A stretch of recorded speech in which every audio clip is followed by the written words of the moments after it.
Christiana, welcome to the L3 Leadership Podcast. Really looking forward to this after interviewing you, and you have a brand new book out called Career Forward: Strategies for from Women Who've Made It. And I want to dive into the book, but I'd be foolish and remiss not to kind of give people a background on you. Can you kind of give us a high-level overview of your career history prior to writing this? Sure.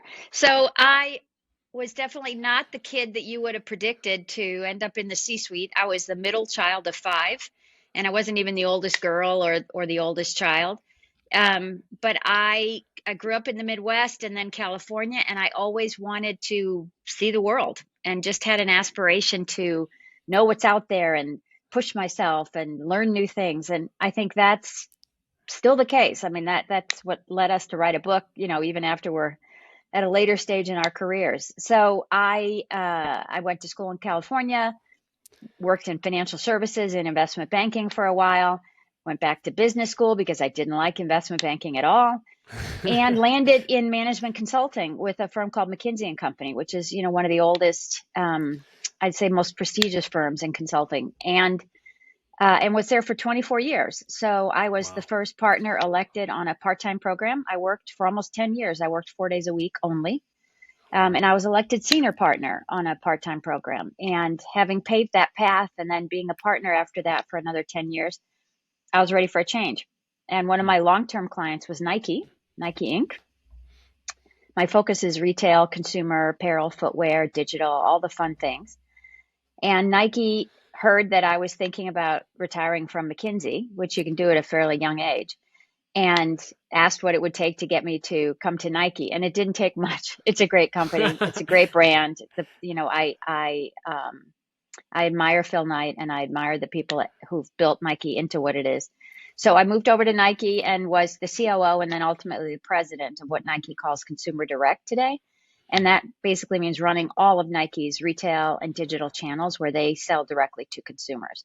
So after doing that for a while, I retired for the second time. And now I sit on a number of boards, including UPS and Columbia Sportswear and Habitat for Humanity International. And I co-wrote a book with my good friend, Grace Puma. And who is she, just so people have context for who you co-wrote the book with? So Grace is the former chief operating officer of PepsiCo, and she's had a long and distinguished career in a number of, household name consumer companies, and has worked largely through the operations, procurement, supply chain arena, but ultimately running all of the operations for PepsiCo. Wow. And she and I sat on the same corporate board together for a while and became fast friends, which you don't typically expect when you're joining a board. But we did, and we ultimately kind of stacked hands and decided we were going to write a book together to give women a leg up, frankly, in their careers. Yeah. Well, if nothing else, for both of your resumes, leader, if you're listening to this, you should already have ordered the book. I'm already sold and bought in. Before, I am curious, you've worked for some of the greatest companies on earth. McKinsey specifically, they attract the best and the brightest. All these companies, Nike too. What do you think it was about you or the way that you approached your career that enabled you to separate yourself and become a partner where so many others, I'm sure, were competing for very similar career paths? I would say one of the key differentiating aspects of me that people would have said was that I was a high performer.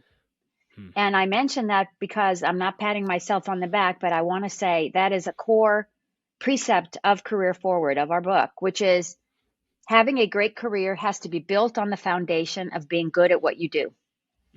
And I figured that out pretty early, and I'm grateful I did, because if you're good at what you do, it unlocks a lot of things. You build credibility inside your current workplace. You build supporters who are willing to invest time and mentor you. And you gain confidence in your ability to do hard things. And I think for me, if people looked at my career, one of the things they'd see is, whatever the top was, she always aimed for that. Maybe I didn't always get it, but a lot of times I did. It wasn't easy. It was hard. But if you told me that's where the bar was, then I was pretty sure that to set myself apart, I had to get over that bar. And the second aspect of that is I was willing to take risks to do that. So moving from 24 years in management consulting to a senior operating executive role at Nike Inc. as an example, because a lot of people thought that what I really ought to do when I retire from McKinsey is buy a winery, go Hmm. sit on my porch and watch my olive trees grow, or something like that, because you've made a decent living, right? Yeah. And a lot of people, Hmm. buy that condo on the beach and whatever.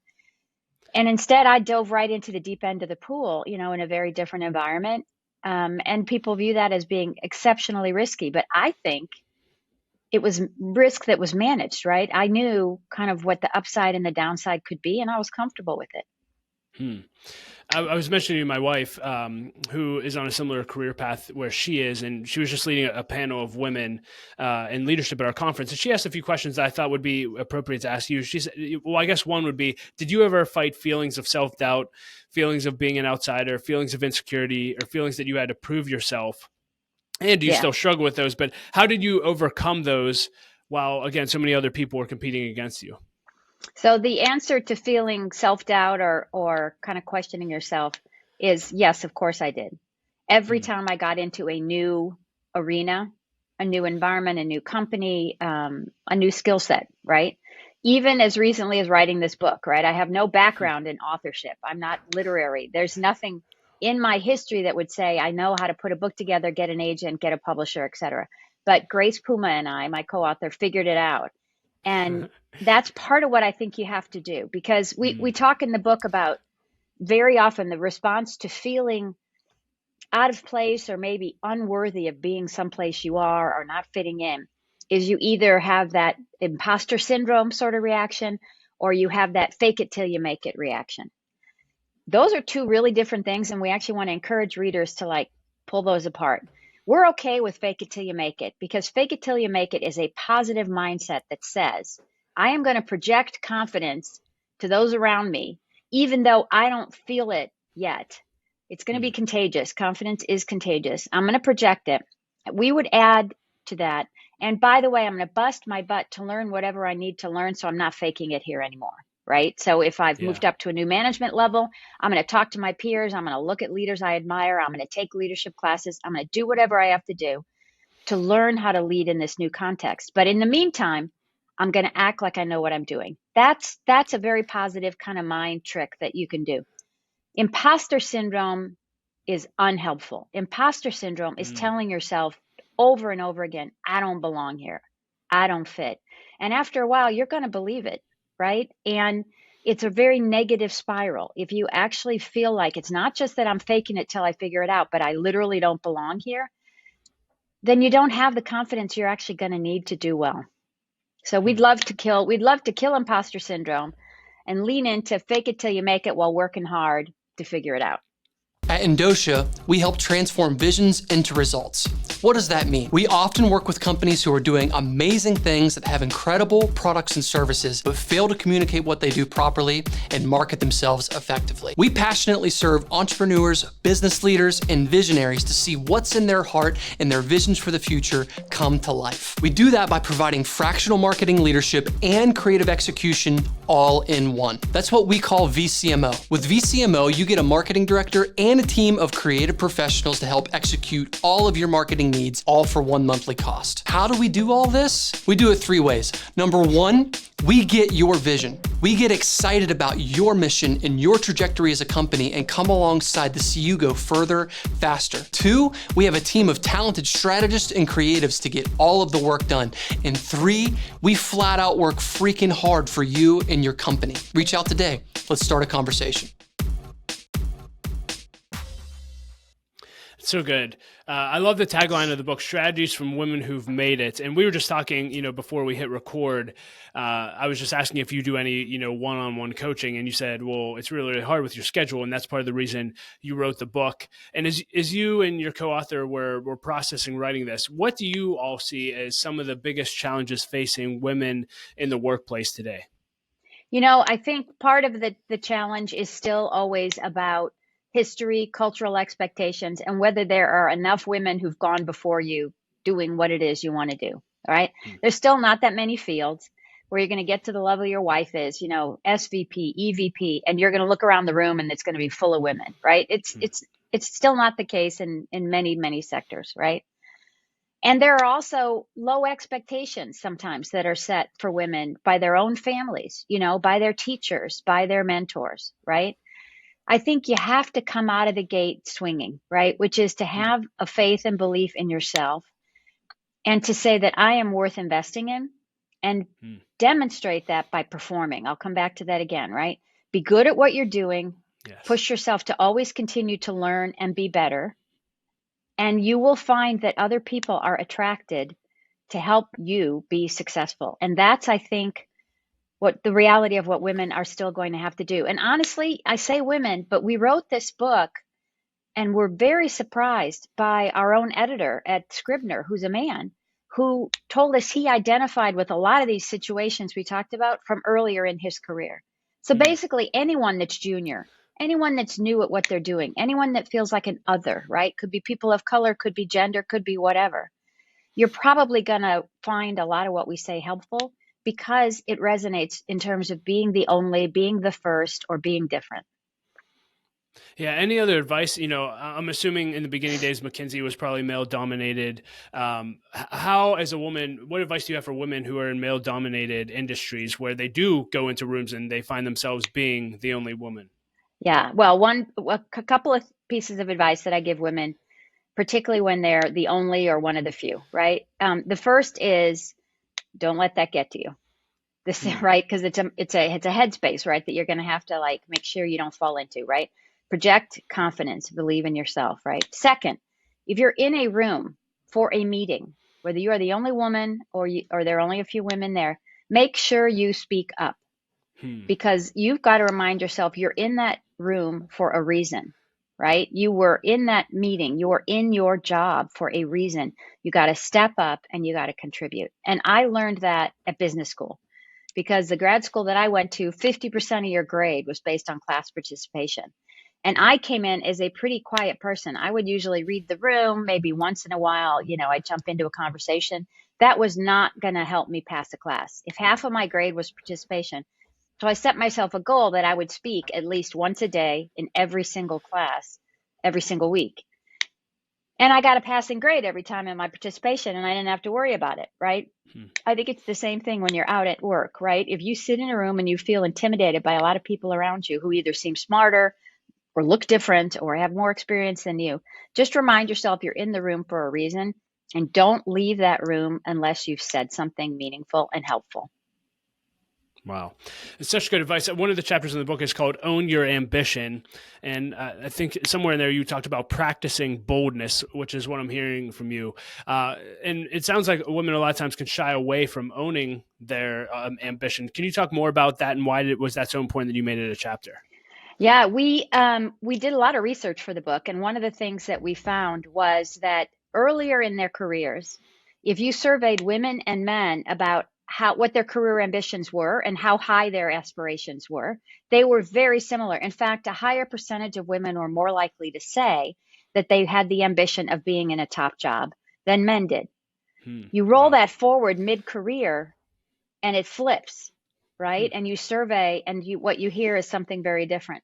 And when you ask women in public forums whether they're ambitious, a lot of times they shy away from using that word. We even call it the A word in the book because it's almost like you have to be careful not to actually say it out loud. It has to do with those notions that get attached to the word ambition when it's used for women, right? And it's words like bossy, right? Yeah. It's words like aggressive. It's words like grasping, right? It's all the careerist, right? We hear all those sorts of phrases when we talk about women and ambition in the same sentence sometimes. And there are public examples of women who have reached for higher roles, whether, corporate America or politics or whatever, and got smacked pretty hard in the public discussion about being too ambitious. So, okay, that's the reality right now. We still would encourage women to be bold.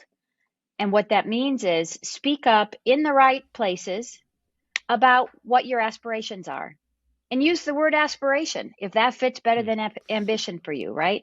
What that means is in your reviews with your boss, right? In your personal professional development plans that a lot of employers will have you work up, right? Or in the plan that you write for yourself that we think is a core part of being career forward.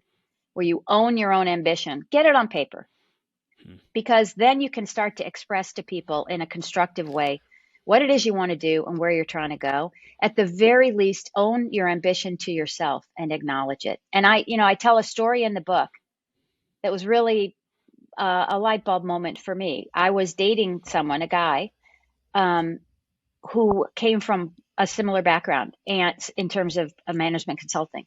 And I remember him telling me, oh, I would never want to be married to a partner of McKinsey and Company. And I said, oh, I wanted to keep dating this guy. So I said, oh, I don't want to be a partner. And then I thought about it. I thought about it later on, and I was like, yeah, actually, I do want to be a partner. I want to be a partner, Nice. not just because it's a top job, but because I can steer the firm, because I'm an equity owner, because I can help an awful lot of clients, right, across an awful lot of interesting problem areas. Like, I want to be a partner. But at that moment, I realized I didn't even feel comfortable saying it. So the first thing I had to do to actually put a career path in place that made sense, that was likely to succeed at McKinsey, I had to come to the realization and acknowledge to myself that, yes, I did want to be a partner, and I was going to put in the time and the effort to get there. Wow. I love that ambition. And I'm curious. So it's great to have aspirations to even want to be a partner, et cetera. And correct me if I'm wrong. You have children, correct? I have a son. Yes. He's 32 son. now.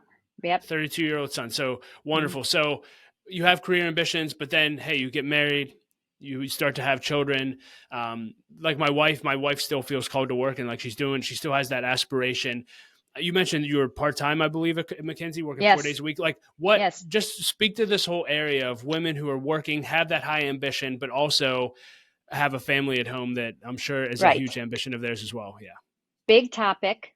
A lot of times you hear it expressed as work-life balance. Like, you know, particularly for women, they struggle to find work-life balance. I know a lot of men, by the way, that also are still trying to find it. In the book, yeah, exactly. Hands raised. In the book, in Career Forward, we actually say, let's ditch the concept of work-life balance. Okay, why? Because first of all, nobody's really found it. And we've been talking about it for decades. So it's a tired concept. Second of all, it starts with the notion of pitting work and life against each other, as if they can never both be mutually achieved, as if every time I do something that works for my career, it's going to hurt my personal life. And every time I do something I need in my personal life, it's going to hurt my career. And that's not what Grace and I learned over time. What we prefer to put out there is a concept we call the 360-degree life. 360 degrees means your whole self. Okay, you have a lot of facets to you that are important. We got to see a lot of other facets of our friends and colleagues during COVID because suddenly we all were on Zoom, right? Suddenly we all could see the dog walk in the background. We could hear the doorbell ring. We could see the kid come up and like try to get on the mom's lap during the meeting. Like we all saw that stuff and we dealt with it, right? You could not separate work and family if you were working in your house. And there are a lot of people that are still able to do that today. Okay, so first of all, we feel like some of the barriers have finally begun to come down. And people are beginning to understand we're all whole people with a holistic life. Second thing is we want to say, we believe there are solutions that you can find that actually help you have a more fulfilling career, which helps you have a happier life. And when you have a happier life, you perform better at your job. Like we're looking for that. That's the 360. Yes. That's the virtuous cycle that we want to recommend people get into. So how do you get into that? Okay, first you have to figure out what's important to you. And at any point in time in your life, if you're thinking of your life as like that 360-degree wheel, different parts of your life are going to spin up to the top at different times and need more time and attention, right? It's going to change as you get older. It changes when you have kids. It changes when you have a partner. It changes when your parents age. It changes if you have a health issue. Those are all, very common things that are going to cause your dial to optimize different things at different times. We want to encourage people to create options for themselves in their career that allow them to make things work across the whole 360 degrees. And my example is the working part-time at McKinsey. So you go back to what I said about being good at what you do and how that earns you credibility. We call it professional equity, right? With your employer, with your teams, with your boss. Because I had been at McKinsey for 5 years before I had my son, when I found it impossible to keep working the hours I was working and be the mom I wanted to be, I went in to quit. I went into the office manager's office and I said, I can't do this, and so I'm going to quit. And he said something that basically frames up the whole 360-degree mindset. He said, you can't leave until you tell me what it would take to make you stay. And what that did was put the burden back on me to come up with some options.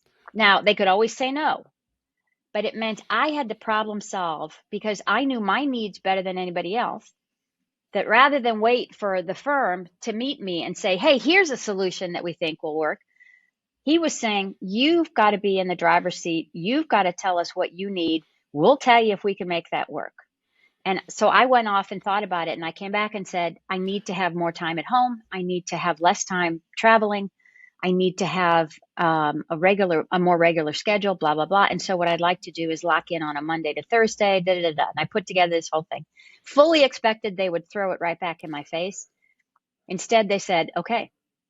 And they said, okay, because they didn't want to lose me. And they didn't want to lose me because I was good, right? So that's what I'm talking about in terms of the virtuous cycle, right? I had invested 5 years of my life in the firm. They had invested 5 years of development and training and compensation in me, right?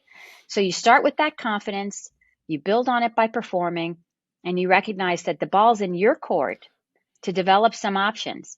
And then maybe they'll meet you partway, maybe they won't. But at the very least, you pushed yourself to be bold, to have confidence, and to recognize that there really is a path forward that solves multiple problems or opportunities in your life at the same time. Yeah, that's so good. And I just want to reemphasize that the whole performance thing. You know, I always share, I heard a story about there was a sign on a grocery store that said the 57 rules of success. And it said, number 1, deliver the goods. And then number 2 said the other 56 don't matter. And I tell that all the time to leaders. If you will just produce, to what you're saying, you can earn the flexibility and freedom that you want, because everyone wants people who are good. So just thank you for reemphasizing that. Well, and I think, you know, Doug, it's really relevant now because of, you know, the way we're all revisiting looking at work and life post-pandemic. And there's been these, you know, these different kind of concepts that have risen to the top on, you know, TikTok and Instagram and, you know, LinkedIn, like quiet quitting. Like, well, the Great Resignation first happened. Then there was quiet quitting. Then there's lazy girl jobs. Now there's act your wage, which is basically work just enough to do the requirements of your current job and nothing more. All of those things might work for a moment, but they're very short-term oriented, right? Yes. And our career forward mindset is about taking the long view of your career and saying that my career is more than just my job. My career is going to be building a set of experiences and a track record that gets me someplace I want to go, right?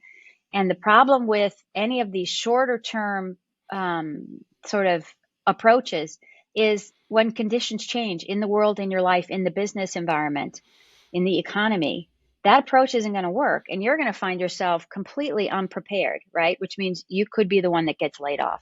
You could be in the company that gets bought, or you could be in the division that gets shut down, right? These are the things that catch you by surprise. And we want you to have a long-term plan so that you are not caught by surprise. I love thinking long-term. I'm curious your opinion on this. So you were at McKinsey for 24 years. You mentioned that you basically got to a point where you were ready for a change. I think loyalty, and again, I know that's a word that can be abused too, but I think loyalty is also something that's missing in today's world. People just want to stay at a place for a year or two, like you said. And again, that's maybe great short-term, but long-term. Can you just speak to the importance of staying somewhere even when it's tough? And when do you know you're ready to, like, you knew you're ready to go? Like, when is it okay to look for other things? Because I think a lot of people do want to stay loyal to the companies they work at.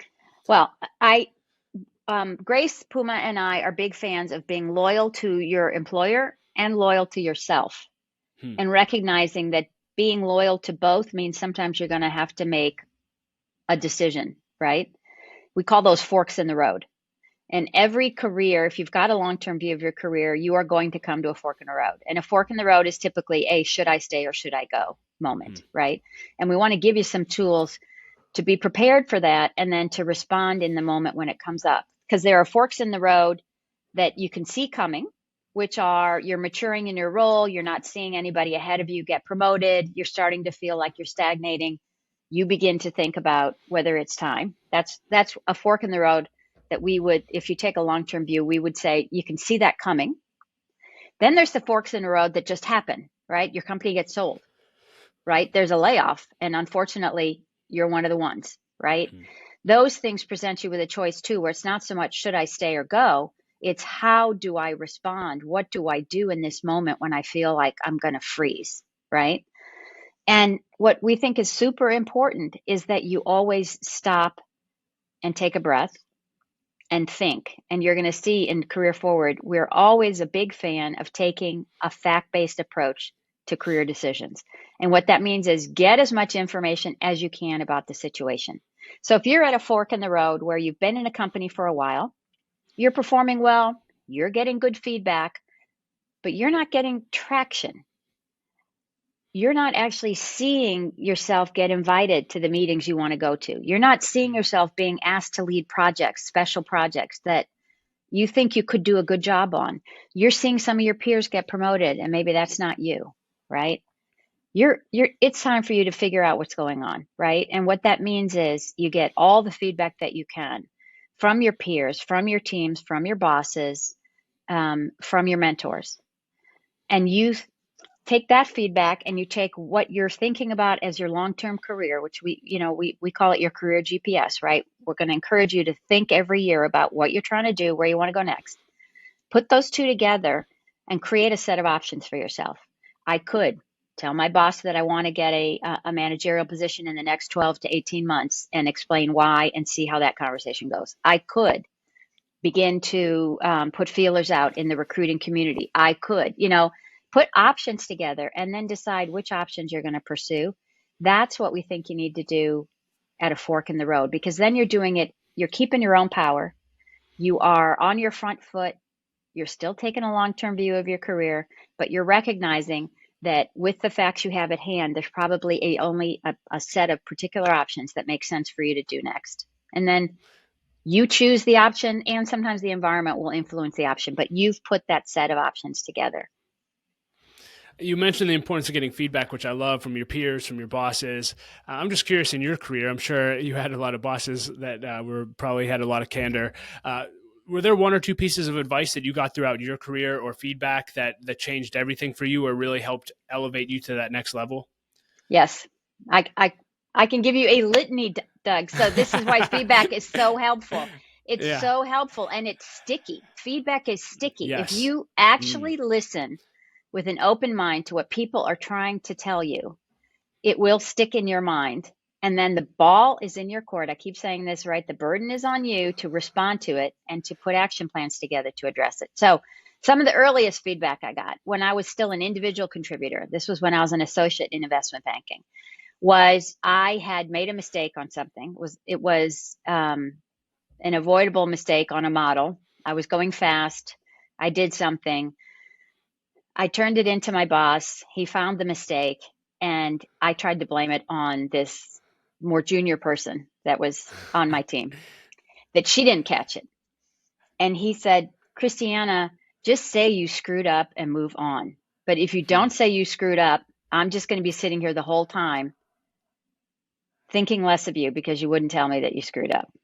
Wow. And that has stuck with me forever. When you screw up, say you did.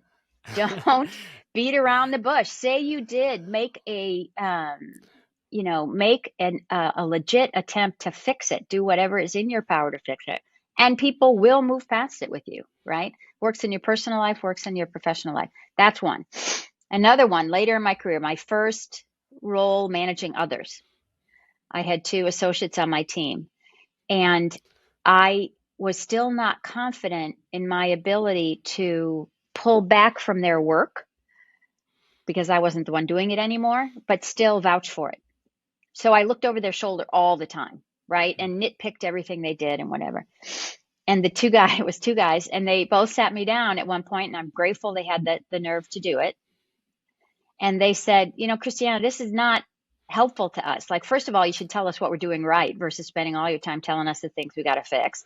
And second of all, you need to be thinking out ahead of us, right? Yes, you can check our work regularly, but what we really need you to do is be thinking about what we should be doing next. And you're spending an awful lot of time, like double counting what we're doing, and then we don't actually have a good plan for what we're supposed to do next. So that was the second piece of advice that really, really stuck with me. And the third one I'll mention is a boss who said to me, Christiana, never underestimate the value of being someone people want to spend time with. And what he was talking about was EQ, and basically the value of being someone that people find energizing, being someone that people feel uplifted after talking to versus, beat down, being someone that you look forward to taking the call from, you look forward to having coffee with, you look forward to working with. And that has stuck with me for the rest of my life too. I'm curious, just anything that you pivoted or changed in the way that you interacted with people after hearing that made you more, Yeah. My personality is very much cut to the point, say what needs to be said, say it as quickly as you can, move on to the next thing, right? High clock speed, fast thinker, very much about results orientation. And when I got the feedback about being someone people want to spend time with, and also the feedback of noting what's going well before you focus on what needs to get fixed, that materially changed my behavior. It is still a learned behavior for me. I actually still will consciously tell myself when I am in a feedback session on a piece of work. And, as a senior leader, you got teams presenting proposals and work and everything constantly, right? Looking for decisions. It is still a very conscious behavior on my part that I acknowledge, first of all, the hard work that went into whatever they're showing me, and legit, right? This has to be authentic, legit. You can't just give them face value. But first of all, acknowledge the effort that went in no matter what. And second of all, appreciate and find the things that are good about the work that they're showing you. And then, and it's not a compliment sandwich. It's not, I like this, I don't like that, I like that. It's, I acknowledge, first of all, that you guys have really, really worked hard on this thing. And I'm glad you did, because it's important, right? And second of all, I agree with you, blah, blah, blah, with the things that you've put in here and you've noted. Here's where I want to spend more time. And I get to the part that I'm not so sure about. And, my teams would always know. We used to call it Find Waldo. That kids book where Waldo is this guy in this red and white sweater and hat.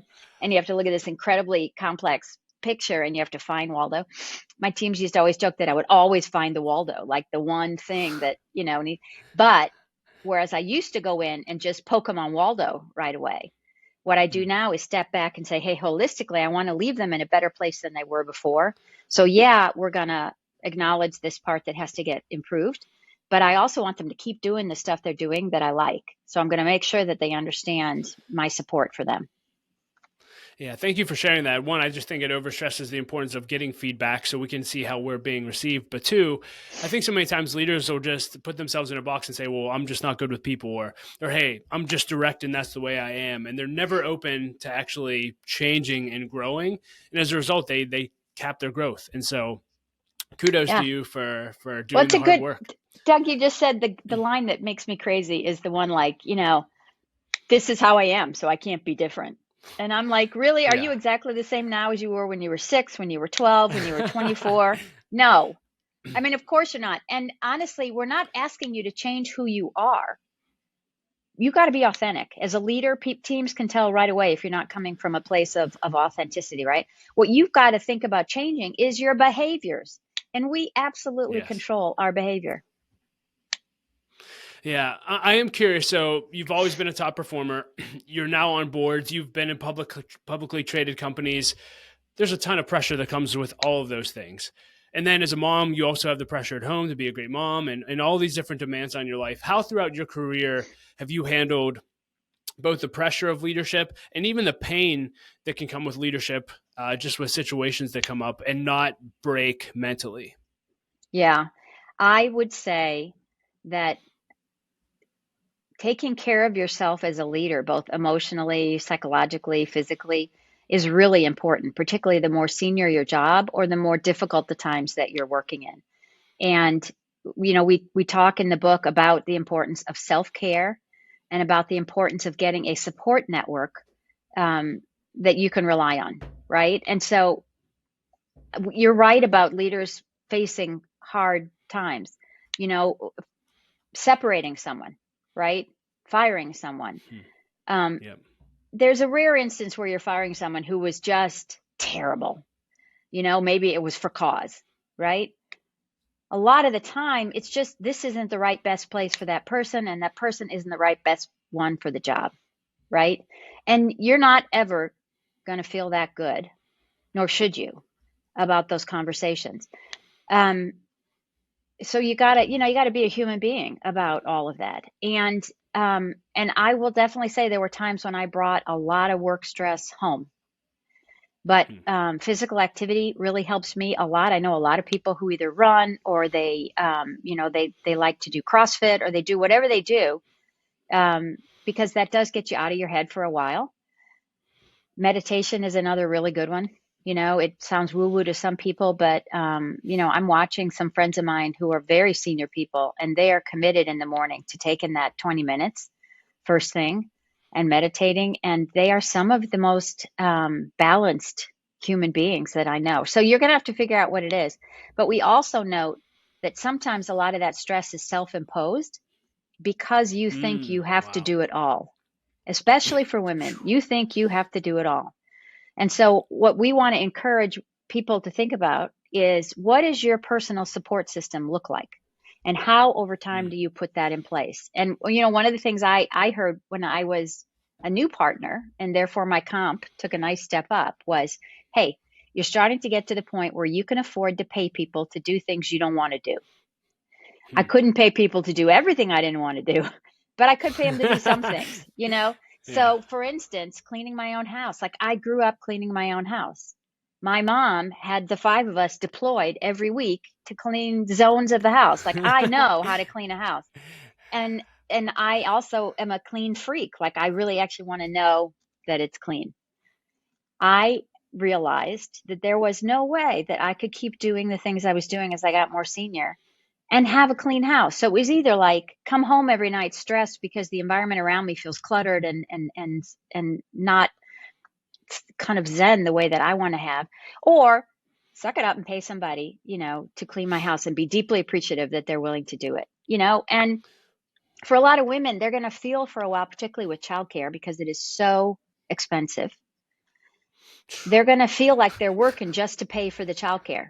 And I just heard this again from a family member. They just had their first baby.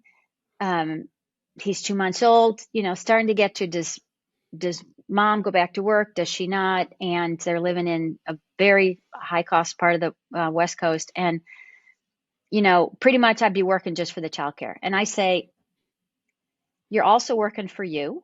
Again, take that long-term view. Don't just think about the job, think about the career. And in 2 or 3 years, the baby's going to be in preschool part of the day. You're going to be earning 2 or 3 years more compounded increases on top of what you'd be making today. And guess what? The lines start to cross the other way. So for the first couple of years that you go back to work, when you're earlier in your career, which a lot of us are when we have kids, the math of childcare may not feel quite right.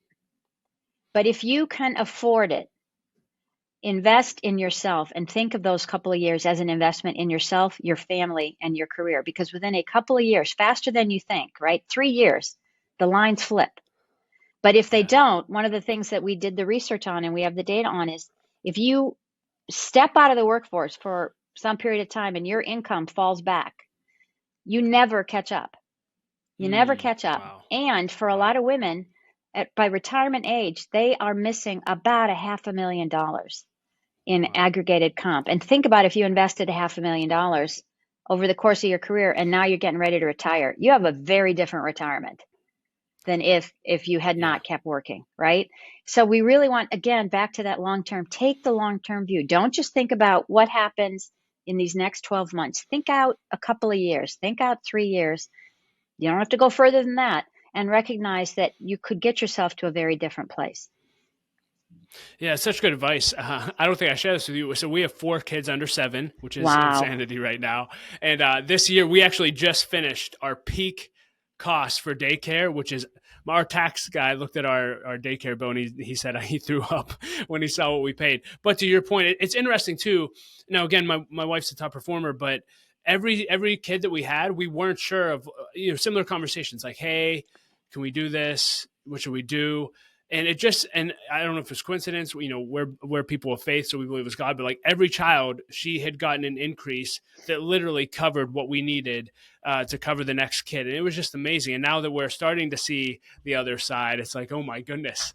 And Right. we're just so grateful that she kept pressing through, and me too. And Yeah. and so first of all, I celebrate and congratulate you guys for doing that, because imagine now 4 more years from now where things are going to be. And it's not just about Right. financials. It's about how you and your wife feel about what you're doing every day, right? It's about what your kids are seeing their mom do, right? These are other benefits that come in addition to, balancing the checkbook. And we say this recognizing that for some women, at the moment they have kids, they aren't actually making enough for dedicated childcare or for daycare. And what we're seeing women do, and we encourage, is so they're putting a support network together that might include a nanny share, right? Yeah. They're putting a support network together, which includes working part-time for a while, or working from home. Or, one instance I know, they are, their baby's in daycare 4 days a week, but home on Fridays, because Friday is work from home day, and it's a very light meeting day. And both parents feel like they can actually deal with the baby and still get done the Friday version of work. Everybody's figuring it out, and we just encourage people to do that, because this is back to that 360-degree life, because you don't have to always make a trade-off, right? You can find something that works across the whole 360. Well, with the time that we have left, I do want to jump into the lightning round, but we'll include a link in the show notes to the book, and encourage everyone listening to this, men and women, to buy it. It sounds phenomenal, and it's just going to add so much value. So thank you again. Lightning round, again, bunch of fun questions I ask in every interview. And the first one is, what is the best advice you've ever received, and who gave it to you? Okay, the best advice I ever received, I already shared with you, which is not underestimating the value of being someone people want to spend time with. That has helped me also have a lot of friends in my life, and I am a kind of person that's a lot happier when I have people around me that like me and who I like. So that's brought me a lot of joy. If you could put a quote on a billboard for everyone to read, what would it say? Oh, figure it out. That's our family motto. That's our family motto. Figure it out. I love it. I watched a home improvement show where they made a dining table and carved the family's motto into the table. And I talked to my adult son, and we were both like, yeah, ours would be figure it out. It's always been that idea of you are in control, right? Empower yourself to figure things out and get what you need, right? Help others get what they need, but don't wait for someone else to figure it out for you. So good. And by the way, my son would tell, it's so annoying. My son will tell you, and his cousins, he has a lot of cousins who've spent a lot of time with me. I literally told them that as they were growing up, Mom, how do I do this? Mom, how do I do that? Figure it out. And if you can't figure it out, I'm going to help you out, but try, right? So, yeah. Yeah. I think a lot of people would be surprised at how much they can figure out if they just tried. And how good does a kid feel when they actually solve the math problem themselves, right? When they got that Lego built themselves. Yeah. So I'm going to have to talk to my wife about, we have a list of core values in our family, but we may add that one. Figure it out. I know. Figure it out. Other than your own, what's 1 or 2 books that have greatly impacted you that you either give away most often or talk about? Okay. One I give away is called Checklist Manifesto. It's by a surgeon named Atul Gawande, who is a true Renaissance man. He's a surgeon, and he's an author and a great thinker. And he wrote this book called Checklist Manifesto, which talks about how the surgical checklist was developed, which has basically revolutionized surgery so that they don't operate on the wrong leg, so that they don't take out the wrong kidney, so they don't do the wrong surgery on you or whatever. And the point of the book is how simple tools can transform complex jobs. And that, and literally how you can boil down surgical prep as an example, but he talks about pilots and the checklist pilots use before they take off. He talks about checklists before you hit the button to launch a bomb. He goes across all these different professions and careers where simple checklists have saved the day, right? And like as an example, that plane that had the bird fly into the jets over New Jersey or New York, you remember that one? And it landed on the East River, and right.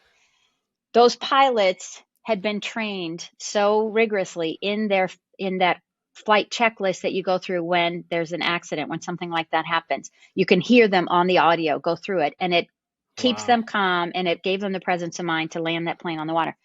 I give that to teams because we all are doing really complicated things. And yet, if you pull back and say, what are simple things that I can do to improve those outcomes, there's usually something. So I would say checklist manifesto. And then personally, I've been really inspired by some of the books by the former President Jimmy Carter. And his books are not the political, set your politics aside. These are books about how he created a life of service and of service to others. And if you know the Carters and the Carter Foundation, honestly, he did more after being president than during. But they've helped eradicate guinea worm disease. They've helped address poverty around the world. They helped launch Habitat for Humanity, which is a major part of my philanthropy now. And it's important to me at this stage of my life because I know that what goes around comes back around, and it's my time to put things out there. So reading about people who literally have lived an entire life of serving others is very inspirational to me at this moment. Wow. I love that answer. When you get to spend time with someone that you admire, you've worked for some of the world's greatest leaders. You are one. Do you have a go-to question that you always ask? Oh gosh. I like to ask people what makes them laugh. So what makes you laugh? What makes me laugh? I have a really dry sense of humor, and it's kind of wicked, So like, I'm very judgy of my, of my family, and particularly like what makes me laugh is that those kinds of situations. Like my family can just make me roll on the floor. It's a kind of an Irish Catholic family.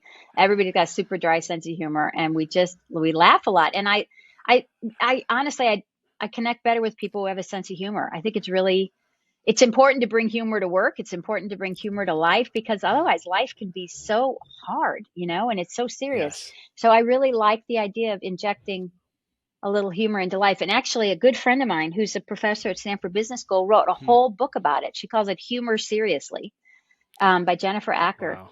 And it's about actually humor in the workplace. And she studied stand-up comics and took lessons and like literally did stand-up comedy, and teaches a whole class now in business school about bringing humor in to manage tough situations, to build camaraderie, to generate creative solutions to problems. Like, turns out there's a lot of value to humor.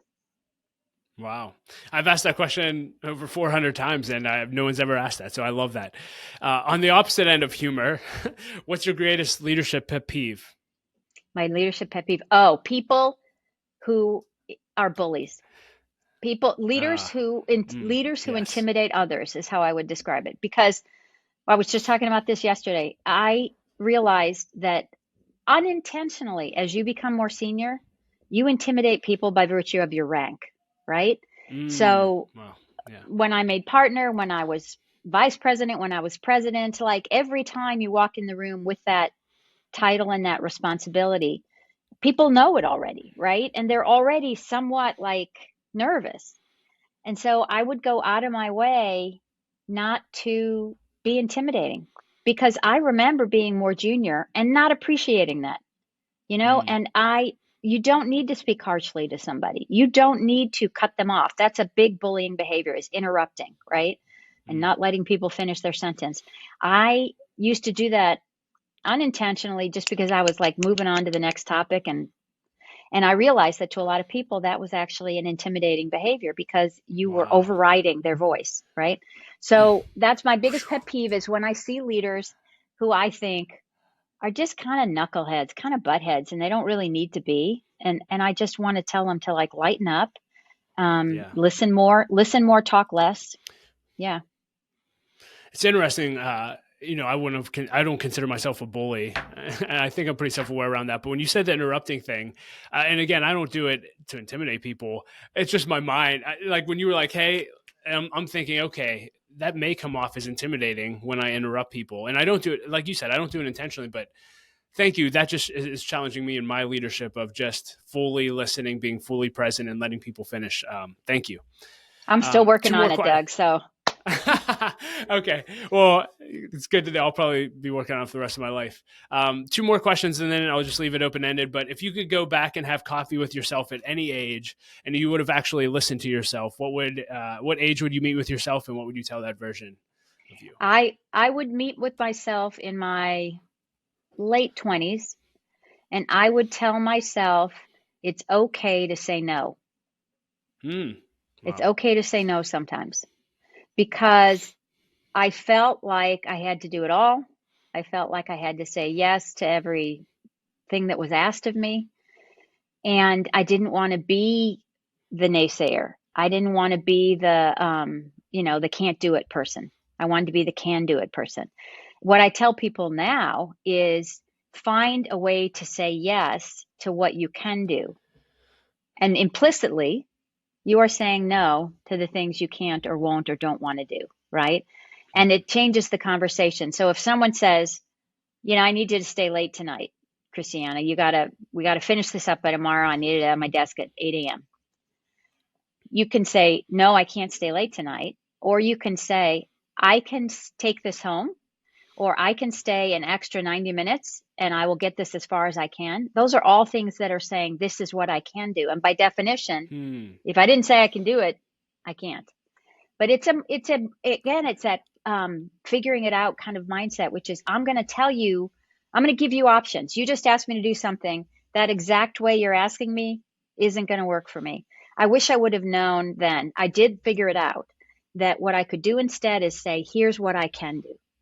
And you typically will find plenty of mutual ground if you do it that way. My number one area of growth this year is to learn how to say no more often. And so that was a gold gem right there. Thank you. And then last question. I don't know if you have an actual bucket list or not, but what's something you've done in your life that you think everyone should experience before they die? Learn a new language, learn a new instrument later in life. I'm big on brain health. I'm getting older. I definitely want to be alert and enjoying life as long as I can. So I put on my retirement bucket list that I wanted to learn to play the piano because my entire adult life, I have admired people that could just sit down at a piano and play. And I started taking piano lessons during the pandemic because things had finally slowed down enough that I could do it. And there was a piano teacher that was doing them virtually over Zoom. And I learned to play the piano, and I'm still working on it because it's a lifetime thing.